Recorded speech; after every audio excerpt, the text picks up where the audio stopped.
Dear student, आज हम aldehyde व कीटोन के सामान्य गुण, क्रियाशीलता व रासायनिक अभिक्रियाओं का अध्ययन करेंगे। पिछले टर्म में हमने एल्डिहाइड कीटोन के बनाने की अभिक्रियाओं की स्टडी की थी। तो आज हम इसके नंबर 1 पे कार्बोनिल समूह की प्रकृति का अध्ययन करेंगे। कार्बोनिल समूह में एक कार्बन परमाणु द्विबंध द्वारा एक ऑक्सीजन परमाणु से जुड़ा रहता है। बच्चों, आपको पता है ऑक्सीजन की विद्युत ऋणता कार्बन से अधिक होती है, अतः दोनों के मध्य द्विबंध के इलेक्ट्रॉन युग्मों का आवेश घनत्व कार्बन की तुलना में ऑक्सीजन पर अधिक होता है। इसके कारण बंध में आयनिक गुण आ जाता है तथा ध्रुवता पोलैरिटी उत्पन्न होती है। कार्बन ऑक्सीजन बंध की ध्रुवता के कारण एल्डिहाइड व कीटोनों के डायपोल मोमेंट के मान बहुत अधिक होते हैं। अनुनादी संरचना इसमें दे रखी है बच्चों, ध्यान से देखना। कार्बोनिल समूह में निम्न प्रकार का अनुनाद उत्पन्न होता है। अनुनाद उत्पन्न होने के ऑक्सीजन पर कार्बन से अधिक, हमने अभी बताया था, विद्युत ऋणता होती है। अधिक विद्युत ऋणता होने के कारण ऑक्सीजन पर ऋणावेश आ जाएगा और कार्बन पर इलेक्ट्रॉन की कमी होने के कारण से धनावेश उत्पन्न होता है। तो अनुनाद प्रभाव के कारण हम कह सकते हैं कार्बन परमाणु पर इलेक्ट्रॉन की कमी अर्थात धनावेश आ जाता है।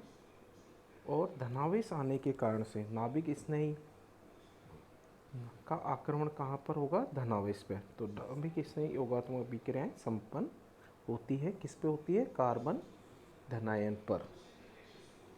ये अभिक्रियाएं अम्ल की उपस्थिति से प्रेरित होती है तथा कार्बन परमाणु स्पष्ट रूप से धनावेशित हो जाता है। तो बच्चों, इस पे ध्यान देना। कार्बोनिल समूह हमें पता है क्या होता है? C double bond O। तो ऑक्सीजन की विद्युत ऋणता कार्बन से अधिक, तो अधिक विद्युत ऋणता होने के कारण से अनुनाद के द्वारा जो डबल बॉन्ड है इसके इलेक्ट्रॉन योग किस पे आ जाते हैं? ऑक्सीजन पर।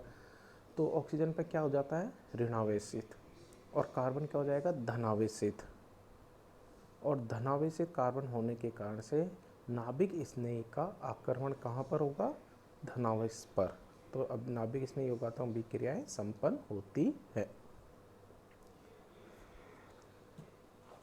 अगला है कार्बनिक यौगिकों की क्रियाशीलता। कार्बोनिल समूह की दो संयोजकताओं के साथ यदि इलेक्ट्रॉन आकर्षित करने वाले या -I प्रभाव वाले समूह जुड़े हुए हों तो कार्बोनिल समूह वाले कार्बन की इलेक्ट्रॉन न्यूनता को बढ़ा देंगे। फलस्वरूप यौगिक बहुत अधिक क्रियाशील हो जाता है। इसके विपरीत यदि कार्बोनिल समूह के साथ इलेक्ट्रॉन देने वाले +I प्रभाव वाला कोई समूह जुड़ा हो तो कार्बोनिल समूह की क्रियाशीलता को कम कर देगा। बच्चों, यहाँ पर समझना, यदि कार्बोनिल समूह की दो संयोजकताएं इन पे इलेक्ट्रॉन आकर्षित करने वाले समूह, जैसे क्लोरीन को जोड़ दें, CCl2F, फ्लोरीन, आयोडीन, कोई भी जो -I वाले प्रभाव वाले जोड़ दें, तो ये क्या करेंगे? कार्बन से और इलेक्ट्रॉन को अपनी ओर आकर्षित करेंगे। तो इसमें इलेक्ट्रॉन न्यूनता को बढ़ा देंगे। तो बहुत अधिक धनावेश कार्बन पर उत्पन्न हो जाएगा, तक क्रियाशीलता बढ़ जाएगी। दूसरी लाइन पर हमने लिखा हुआ इसमें यदि +I प्रभाव वाला समूह जुड़ा हुआ हो तो बच्चों +I प्रभाव वाले होते हैं जैसे हाइड्रोजन, मैथिल, एथिल, एल्किल, जितने भी ग्रुप जुड़े रहते हैं वो +I प्रभाव दर्शाते हैं। ये क्या करेंगे? अपने इलेक्ट्रॉन कार्बन परमाणु को देंगे तो इसका धनावेशित जो कार्बन पार्ट है वो कम हो जाएगा तथा ऋणावेशित में परिवर्तित होने लगेगा। धनावेशित भाग कम हो जाएगा। तो क्रियाशीलता इसकी क्या हो जाएगी? कम क्रियाशीलता प्लस आई प्रभाव के कारण से होगी, माइनस आई प्रभाव के कारण से क्रियाशीलता बढ़ जाती है कार्बोनिल कंपाउंड की। ठीक है बच्चों, यहाँ पर हमने देखिए क्रम दे रखा है कार्बन ऑक्सीजन, जिस पे हमने कार्बन की दोनों संयोजकताओं पर हाइड्रोजन लगा दिया। अगले वाले स्टेप में हमने एक हाइड्रोजन हटाकर मेथिल जोड़ दिया, अगले वाले में 2 मेथिल ग्रुप जोड़ दिए। तो एक तो फॉर्मल्डिहाइड है, एक एसिटाल्डिहाइड है और एक एसीटोन है। तो इनमें अगर क्रियाशीलता का क्रम देखें तो सबसे अधिक क्रियाशीलता किसकी होगी? फॉर्मल्डिहाइड की, उसके बाद में एसिटाल्डिहाइड की, उसके बाद में एसीटोन की। क्योंकि एसीटोन बच्चों क्या है, यहाँ पर प्लस आई प्रभाव ज़्यादा कर दर्शा रहा है। CH3 2 ग्रुप जुड़े हुए हैं ना, तो प्लस आई प्रभाव, तो प्लस आई प्रभाव एसीटोन में ज़्यादा है। एसिटाल्डिहाइड में एक ही CH3 है तो कम है, फॉर्मल्डिहाइड में तो प्लस आई प्रभाव है ही नहीं। तो सबसे अधिक क्रियाशीलता बच्चों ध्यान देना किसकी होगी? फॉर्मल्डिहाइड की। इसी तरह से अगर हम माइनस आई ग्रुप जोड़ दें, जैसे क्लोरीन जोड़ रखा है अगली रिएक्शन में, क्लोरीन जोड़ रखा है तो क्लोरीन क्या करेगा? कार्बन से इलेक्ट्रॉन को अपनी ओर आकर्षित कर लेगा, तो इस पर धनावेशित का मान बढ़ जाएगा, जिसके कारण से क्रियाशीलता बढ़ जाएगी। दूसरा है नीचे जो पैराग्राफ लिखा है, यहाँ पर प्रेरण प्रभाव इंडक्टिव इफेक्ट के अतिरिक्त एक अन्य प्रभाव भी कार्य करता है, जिसको हम क्या कहते हैं? स्टेरिक इफेक्ट, त्रिविमीय प्रभाव। यदि कार्बोनिल समूह के साथ जुड़ा हुआ समूह बड़ा होगा तो वह आने वाले न्यूक्लियोफाइल के लिए त्रिविमीय बाधा उत्पन्न करेगा। फलस्वरूप यौगिक की क्रियाशीलता कम हो जाती है। अतः डाई आइसोप्रोपिल व डाई तृतीयक ब्यूटिल कीटोन की अभिशीलता का क्रम निम्न होगा। बच्चों ध्यान देना, इसमें कार्बोनिल ग्रुप के साथ में यदि कोई बड़ा ग्रुप जुड़ा हुआ हो तो न्यूक्लियोफाइल अटैक आसानी से नहीं करेगा। क्यों नहीं करेगा? त्रिविमीय बाधा, स्टेरिक हिंड्रेंस के कारण से। तो क्रियाशीलता क्या हो जाएगी? कम हो जाएगी। ठीक है, जिसके कारण से हमको ये क्रम दे रखा है, डाई आइसोप्रोपिल व डाई तृतीयक ब्यूटिल कीटोन की अभिक्रियाशीलता का क्रम दे रखा है। तो इस क्रम में हमने देखा स्टेरिक हिंड्रेंस के कारण से डाई वाला ट्राई से अधिक क्रियाशील होता है। एल्डिहाइड एंड कीटोन की अब हम केमिकल रिएक्शन केमिकल रिएक्शन का स्टडी करेंगे, रासायनिक अभिक्रियाएं। लेकिन उससे पहले बच्चों ये भौतिक गुण अगर हम इसका देखें तो फॉर्मेलिन लिखा हुआ आता है, क्वेश्चन आपका आएगा फॉर्मेलिन क्या होता है, किसे कहते हैं, 1 नंबर के क्वेश्चन में। तो ये ध्यान रखना, फॉर्मेल्डिहाइड क्या होती है? एक गैस होती है जिसका 40% जलीय विलयन, कितना प्रतिशत? 40% जलीय विलयन, वो क्या कहलाता है? फॉर्मेलिन। तो फॉर्मेल्डिहाइड का 40% जलीय विलयन फॉर्मेलिन कहलाता है।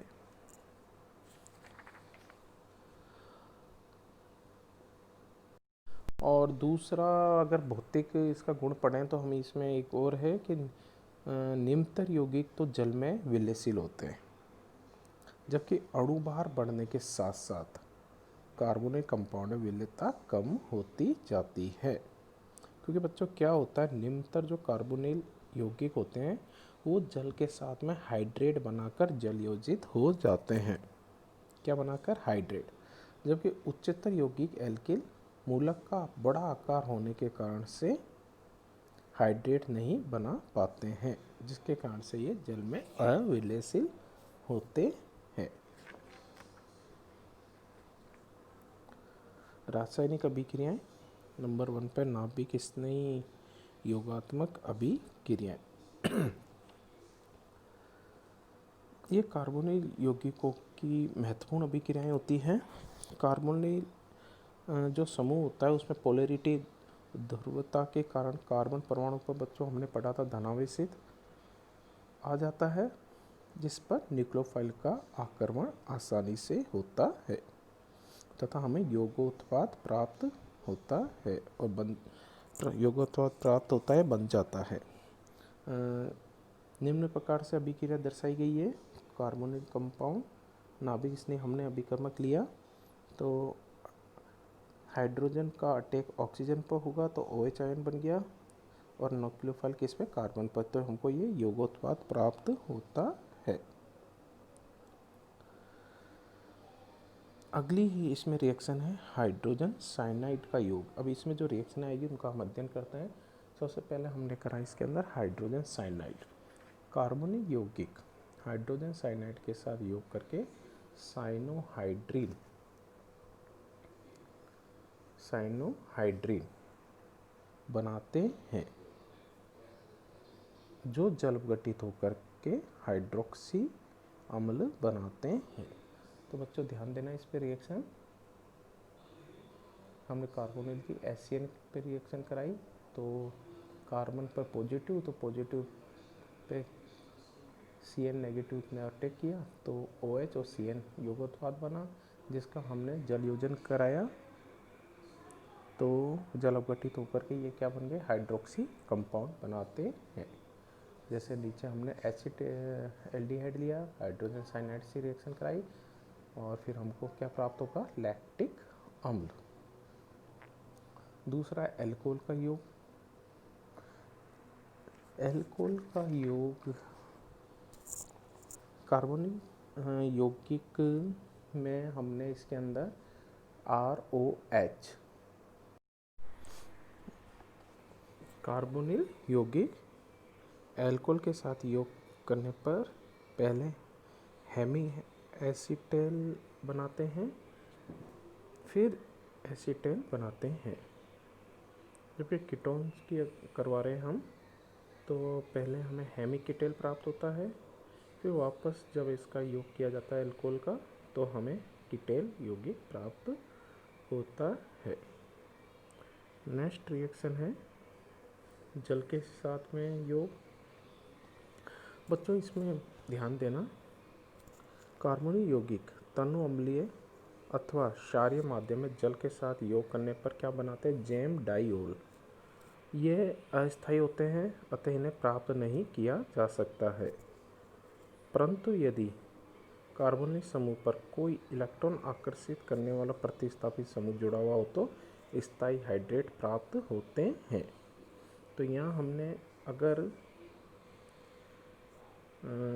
कार्बन का हमने इलेक्ट्रॉन आकर्षित करने वाला प्रतिस्थापी, इसमें हमने क्लोरीन जोड़ दिया, C- प्रभाव के कारण से इलेक्ट्रॉन आकर्षित करने वाला। तो अब यहाँ पर हमको जब इसका जल योजन कराएंगे तो हमको क्या मिलेगा, क्लोरल हाइड्रेट, जो कि एक स्थायी हाइड्रेट होते हैं।